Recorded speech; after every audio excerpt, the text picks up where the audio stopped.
kaso nitong two-tiered system na sinasabi ko, ito'y nahahaluan ng politika. Kapag kakaalyado ka, iprotektado ka. Kapag ka ikay kalaban, ihahabulin ka nila. Sa palagay nyo po, sa kapangyarihan, sa lawak ng kapangyarihan, lalo na sa executive natin, hindi ba kaya talagang malaman kung sino yung mga nasa likod nitong korupsyon na ito? Or baka kaya masyadong mabagal kasi unang-una, parang matatamaan yata yung mga kaalyado ba nila?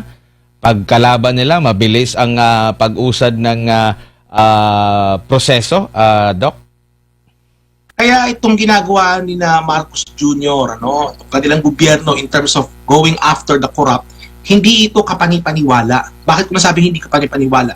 Kasi kung makikita ninyo, kung siyang bilis nilang habulin yung mga kalaban nila sa politika. Bigyan kita ng examples, unang-una dyan, si dating Pangulong Duterte. Napakabilis nilang illegally in-arresto nila against his will, dinala sa The Hague. Napakabilis, ikalawa, yung sa kaso ni dating Representative Tebes. Nagpunta pa sila mismo sa East Timor para hanapin si dating Representative Tebes.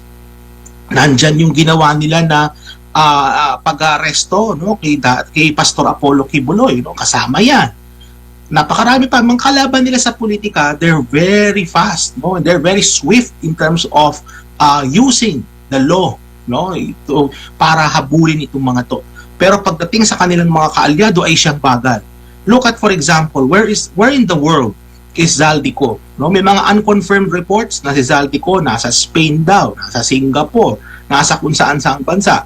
Bakit hindi na kaagad ito filean ng kaso given na may mga ebidensya na, of course, pending yung investigasyon ng ICI, bakit hindi na kaagad filean ito ng kaso para mapapalik na dito sa Pilipinas?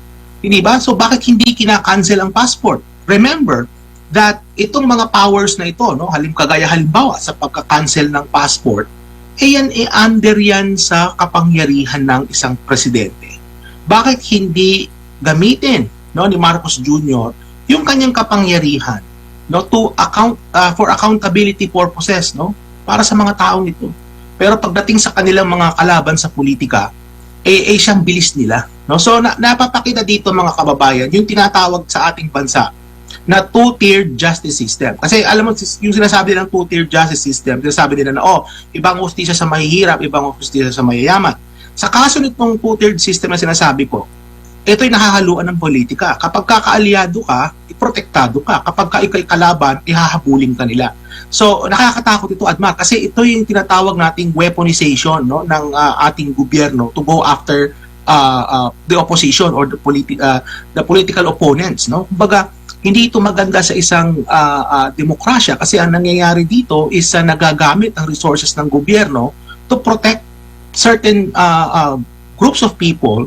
Kaya ang nangyayari is yung corruption ay nagtutuloy-tuloy lang. So, makita natin dito the double standards, nakakadiri, Admar, at nakakahiya itong ginagawa ng gobyerno natin. Nakakahiya.